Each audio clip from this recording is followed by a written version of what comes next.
রাজনীতির পালাবদলের সাথে সাথে এবার দিদি নাম্বার ওয়ানেও পরিবর্তন হচ্ছে সঞ্চালিকার মুখ।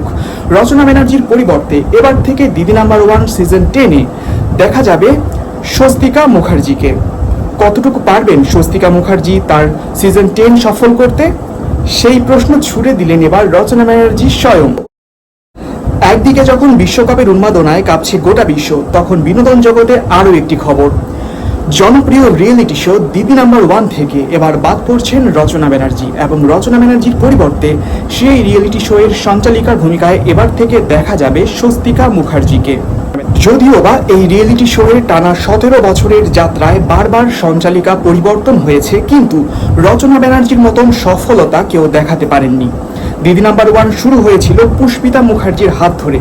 সিজন 1 পুষ্পিতা মুখার্জি উপস্থাপনা করেন, কিন্তু সিজন 2 থেকে এই রিয়েলিটি শো এর সঙ্গে যুক্ত হন রচনা ব্যানার্জি। এরপর season 2, season 4, season 6, season 7, season 8, season 9 প্রত্যেকটি সিজন সফলভাবে তিনি সঞ্চালনা করে আসছিলেন, যার ধারাবাহিকতায় সিজন 9 1500 এপিসোড কিছুদিন আগেই পার করলো। এরই মধ্যে এই খবরটি সামনে এলো যে দিদি নাম্বার ওয়ান থেকে এবার বাদ পড়ছেন রচনা ব্যানার্জি।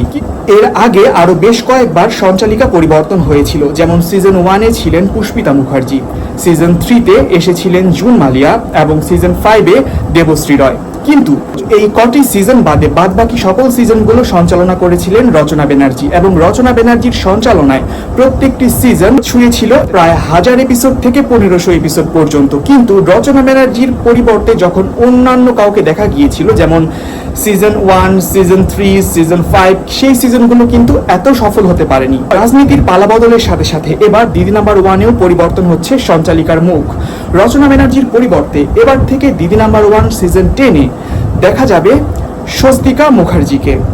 কতটুকু পারবেন স্বস্তিকা মুখার্জি তার সিজন 10 সফল করতে, সেই প্রশ্ন ছুড়ে দিলেন এবার রচনা ব্যানার্জি স্বয়ং। রচনা ব্যানার্জি জানালেন, দিদি নাম্বার ওয়ান দীর্ঘদিনের এই অগ্রযাত্রার সঙ্গে তিনি যেমনিভাবে যুক্ত ছিলেন, এই অগ্রযাত্রায় তার অবদান কোনো অংশে কম নয়। এবার নতুন যিনি আসছেন এই রিয়েলিটি শোটি সঞ্চালনা করতে, তার কাছে চ্যালেঞ্জ হবে তিনি কতখানি সফল করতে পারছেন। তিনি শুভেচ্ছা জানান স্বস্তিকা মুখার্জিকে। তিনি বলেন স্বস্তিকা নিশ্চয়ই পারবে, তার সহকর্মী ছিলেন এবং তার অনেক স্নেহের একজন পার্সন স্বস্তিকা মুখার্জি। দর্শকরা এবার অধীর আগ্রহ অপেক্ষা করছে কতখানি সফল করে তুলতে পারবেন দিদি নাম্বার ওয়ান সিজন 10-এর এই মৌসুমটি স্বস্তিকা মুখার্জি।